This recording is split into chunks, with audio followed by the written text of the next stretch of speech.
ఆంధ్రప్రదేశ్ మహిళా మండలికి శుభాకాంక్షలు. ఇద్దరు నీతుల్లో ఒక దుర్మార్గుడు అరెస్ట్ అయ్యాడు. అరెస్ట్ అయిన సందర్భంగా రూల్స్ రెగ్యులేషన్స్ మాట్లాడుతున్నాడు.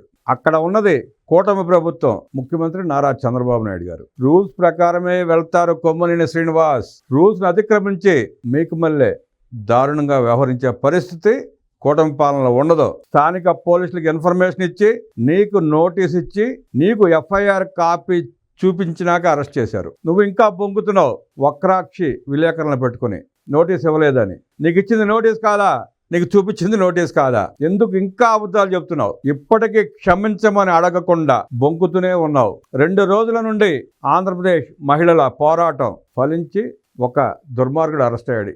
ఈ రోజు ఇంకొక దుర్మార్గుడు పారిపోయాడు రాష్ట్రాన్ని వదిలిపెట్టి. ఎక్కడికి పోతావు కృష్ణరాజు? నువ్వు కూడా దొరక్క తప్పదు. ఇప్పటికే చూచాయిగా పోలీసులకి సమాచారం అందింది. నువ్వు బెంగళూరులో ఉన్నావంట, యలంక ప్యాలెస్ లో మీటింగ్ కోసం ప్రయత్నం చేస్తున్నావంట. నీకు కొన్ని హామీలు వచ్చినాయంట. ఎన్ని వచ్చినా ఏం చేసినా ఆంధ్రప్రదేశ్ రాష్ట్ర పోలీసుల నుంచి తప్పించుకోవడం నీ తరం కాదు. అరెస్ట్ సందర్భంగా ఏం జరిగిందో కొమ్మినేని ఏం మాట్లాడాడో చూద్దాం.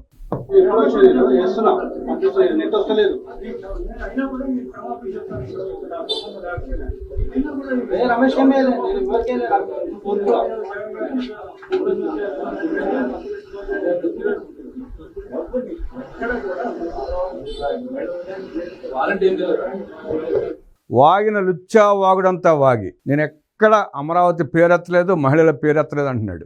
ఆ నీచుడు మాట్లాడుతుంటే ఇకిలించావు కదా పళ్ళన్నీ బయట పెట్టుకుని. కృష్ణరాజు గారు మాట్లాడబాకండి, సోషల్ మీడియాలో మిమ్మల్ని ట్రోల్ చేస్తారు, తిడతారు, విమర్శిస్తారని చెప్పావు కదా. నీకు బుద్ధి జ్ఞానం ఉంటే ఆ వీడియో అప్లోడ్ చేసేవాడు కాదు. మీ సాక్షి మీడియాలో ఇప్పటికీ ఉంచుకుని కాసులు పోగేసుకునేవాళ్ళు కాదు. లక్షల కోట్లు దోచుకున్నాడు మీ జగన్ రెడ్డి. ఆకలి తీరల ఆఖరికి మీలాంటి చెత్త వెధవలను కూర్చోబెట్టి లేకి మాటలు మాట్లాడించి, లేకి వీడియోలు తయారు చేసి వాటి మీద కూడా కక్కుర్తి పడుతున్నాడు కాసుల కోసం.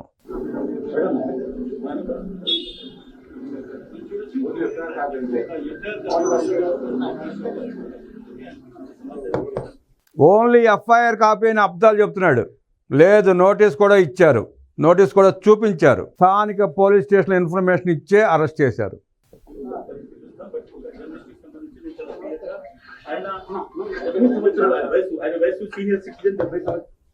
సీనియర్ సిటిజన్ అంట, వయసు 70 సంవత్సరాలంట. నువ్వు ఒక్కడవే జర్నలిస్ట్వా? కొల్లి అంకబాబు జర్నలిస్ట్ కాదా? ఆయనకి 80 ఏళ్ళు లేవా? ఆయన అరెస్ట్ చేసినప్పుడు మీరంతా మీ తలకాయలు ఎవడి చంకలో పెట్టారు కొమ్మినేని శ్రీనివాస్. ఆ రోజు నువ్వు ఎందుకు మాట్లాడాలా జర్నలిస్ట్గా? సాటి జర్నలిస్ట్ని సాక్ష్యం లేకుండా, నోటీస్ లేకుండా, ఎఫ్ఐఆర్ లేకుండా అరెస్ట్ చేసినప్పుడు నువ్వు ఎందుకు మాట్లాడాలా? ఇవాళ గుర్తొచ్చిందా నువ్వు జర్నలిస్ట్ అని, సీనియర్ సిటిజన్ అని? అంకబాబుకి 80 ఏళ్ళు. ఆ రోజు నీ నోరు ఎందుకు పెగల్లా? ఇవాళ జర్నలిస్ట్నంట, జర్నలిస్ట్ని అరెస్ట్ చేస్తారా అంటున్నాడు. జర్నలిస్ట్ అయితే ఎక్కువ ఎవరికన్నా? జర్నలిస్ట్ అని చెప్పి నిష్ఠోషణ మాట్లాడి నిష్ఠోషణ చేస్తే ఊరుకుంటారా? నువ్వు దొంగతనాలు చేసినా, దోపిడీలు చేసినా, నోటి విరోచనాలు ప్రవహించినా అరెస్ట్ చేయకుండా ఊరుకుంటారనుకున్నావేంటి? జర్నలిస్ట్ అయితే ఎవరికి ఎక్కువ? జర్నలిస్ట్ అయితే.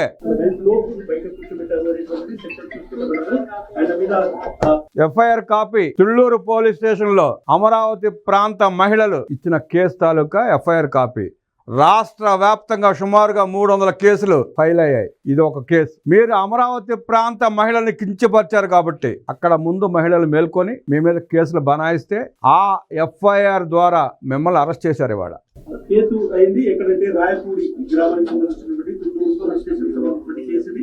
ఈ కేసులో మనం చూసుకుంటే దానికి సంబంధించి అండర్ సెక్షన్ 79, 196, సబ్సెక్షన్ 1, తర్వాత 353 ఉంది, సబ్సెక్షన్ 2, తర్వాత 299, 61, subsection 1, BNS 67, ITA 3, subsection 1, subsection 4, తర్వాత SC ST PC యాక్ట్, ఈ PCA అనేటువంటి ఇవన్నీ సెక్షన్స్ పెట్టడం జరిగింది.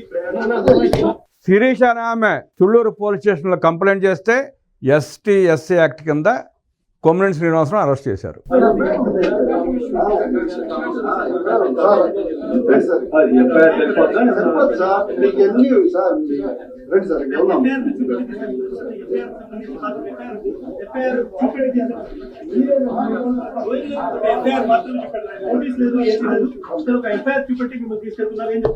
స్పష్టంగా ఎఫ్ఐఆర్ చూపించినాక ఇంకా నోటీస్ ఏంటి? నువ్వు చెప్పాల్సిన కబుర్లని స్టేషన్లో చెప్పు కొమ్మినేని. ఏమో నాకు తెలియదు గొడవ అంటున్నాడు. నోటికొచ్చాడు వాగడం తెలుసు, లెక్క తీసుకుని నీ ఇష్టం వచ్చినట్టు మాట్లాడడం తెలుసు. జగన్ రెడ్డి తొత్తులాగా పనిచేయటం నీకు తెలుసు. రూల్స్ రెగ్యులేషన్స్ తెలియదు. అరెస్ట్ చేస్తే నీకు నొప్పి వచ్చింది. నిన్న రోడ్డు మీద పడి వేల మంది మహిళలు, ఆంధ్రప్రదేశ్ మహిళలు కంట కన్నీరు పెడితే రాని నొప్పి నిన్ను అరెస్ట్ చేస్తే నీకు వచ్చింది. నీ సాక్షి మీడియాకు వచ్చింది. పోలీస్ రాజ్యం నడుస్తోంది. అరెస్ట్ చేస్తారంట. పోలీసులు వాళ్ళ పని వాళ్ళు చేస్తారు. వేల మంది మహిళలు రోడ్డు మీద ఎక్కి పోలీస్ స్టేషన్లో కంప్లైంట్ ఇస్తే వాళ్ళ డ్యూటీ వాళ్ళు చేశారు. పోలీస్ రాజ్యాంగం అంటే జగన్మోహన్ రెడ్డి పాలనలో నడిపిన రాజారెడ్డి రాజ్యాంగాన్ని పోలీస్ రాజ్యాంగం అంటారు. దీన్ని అనరు పద్ధతిగా. నీకు ఎఫ్ఐఆర్ కాపీ చూపించి, నోటీస్ చూపించి, నువ్వేం తప్పు చేసావో నీకు చెప్పి నిన్ను తీసుకెళ్తున్నారు మర్యాదకు పూర్వకంగా. అర్ధరాత్రి అరెస్ట్ చేయలా.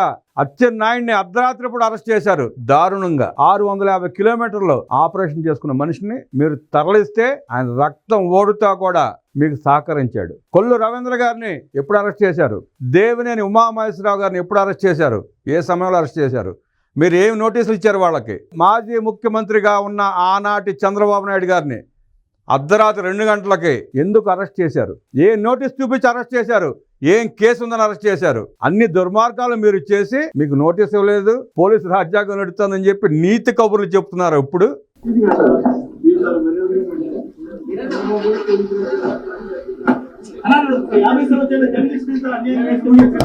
ఆయన ఎవరో పెయిడ్ జర్నలిస్ట్ అనుకుంటా.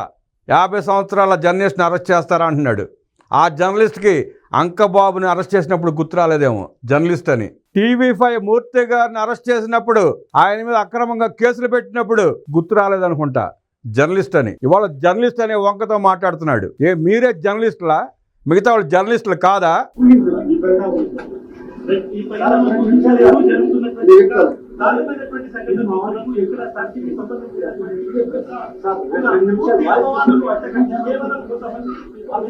వాస్తవాన్ని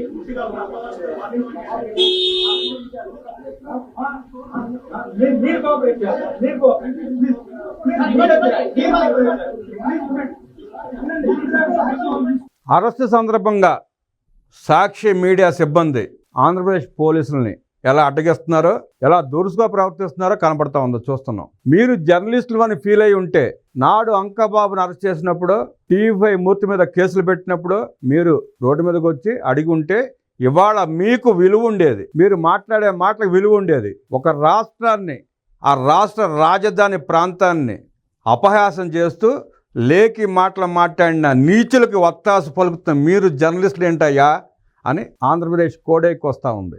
గత 5 ఏళ్ళు జగన్మోహన్ రెడ్డి పాలనలో చేసిన దుర్మార్గాలను చేసి, ఆనాటి ఎంపీ రఘురామకృష్ణరాజు గారిని అరెస్ట్ చేసి ఎలా హింసించి చంపే ప్రయత్నం చేశారో చూసాం. ఆ రోజు ఒక్క జర్నలిస్ట్ మాట్లాడలా. ఇందాక చెప్పుకున్నట్టు ఏ జర్నలిస్ట్ ని అరెస్ట్ చేసినా, ఏ జర్నలిస్ట్ మీద కేసులు పెట్టినా ఒక్క సాక్షి జర్నలిస్ట్ మాట్లాడలా. ఇవాళ ఆ నీచుని అరెస్ట్ చేస్తే మీరు మాట్లాడుతున్నారు, అడుగుతున్నారు. పోలీసులు చాలా పద్ధతిగా వ్యవహరించి చాలా మర్యాదగా తీసుకెళ్లారు అతన్ని. నాటి మీ పాలనలో మీరు ఎప్పుడు అంత మర్యాదగా చేయలే. అర్ధరాత్రి కూడా గోడలు దూకి, తలుపులు బద్దలు కొట్టి, కరెంటు తీసేసి ఇష్టం వచ్చినట్టు అరెస్టులు చేశారు. ఇవాళ మాట్లాడే నైతిక హక్కు కూడా మీకు లేదు. ఏది ఏమైనా ఆంధ్రప్రదేశ్ మహిళల మనోవేదనని అర్థం చేసుకొని పోలీసులు ఈ రోజుకి ఒక్కడిని అరెస్ట్ చేశారు. ఆ ఇంకొక దుర్మార్గుని కూడా అరెస్ట్ చేస్తే గానీ ఆ మహిళలకు న్యాయం జరిగినట్టు ఉండదు. ఇప్పటికీ కూడా సాక్షి యాజమాన్యం మా వెధవలు చేసింది తప్పు అని చెప్పి ఖండించలా. ఆ ఛానల్ నుండి ఆ వీడియోని డిలీట్ చేయలా. ఈ కేసులో వారు కూడా భాగస్తులే. వారి మీద కూడా, ఆ సాక్షి యాజమాన్యం మీద కూడా కేసులు పెట్టాలి.